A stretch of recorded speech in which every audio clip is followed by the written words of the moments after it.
Let us reflect on Luke chapter 18, verse 9 to 14, the Pharisee and tax collector in the temple. Prayer should be an act of submission and praise to God, not a moment to show off our holiness. In the parable of the Pharisee and the tax collector went home blessed because of his humility, while the Pharisee left condemned because of his pride.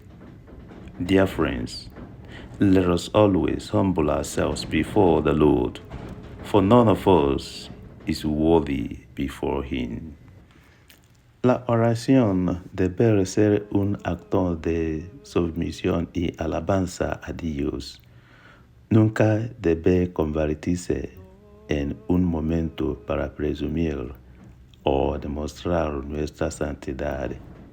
En la parábola del fariseo y el publicano, ambos fueron a orar, pero el publicano salió justificado por su humildad, mientras que el fariseo salió condenado por su orgullo.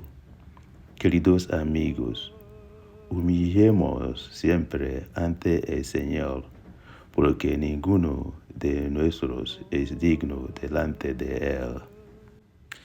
Ekpere kwesịrị ịbụ omume nke ịkpọ isi ala na ito Chineke. Ọ gaghị abụ oge igosi onwe onye ma ọ bụ igosi ịdị nsọ mmadụ.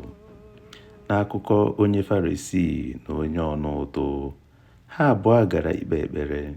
Onye ọna ụtụ laghachiri n'ụlọ ya na ngọzi n'ihi ịdị umeala, ebe onye Farisii laghachiri n'ịma ikpe n'ihi mpako ya. Ndị enyi m, ka anyị wetuonu onwe anyị n'iru Chineke, n'ihi na ọ dịghị onye n'ime anyị tozuru etozu n'ihu ya. God bless you. Dios te bendiga. Chineke gọzie gị. Amen.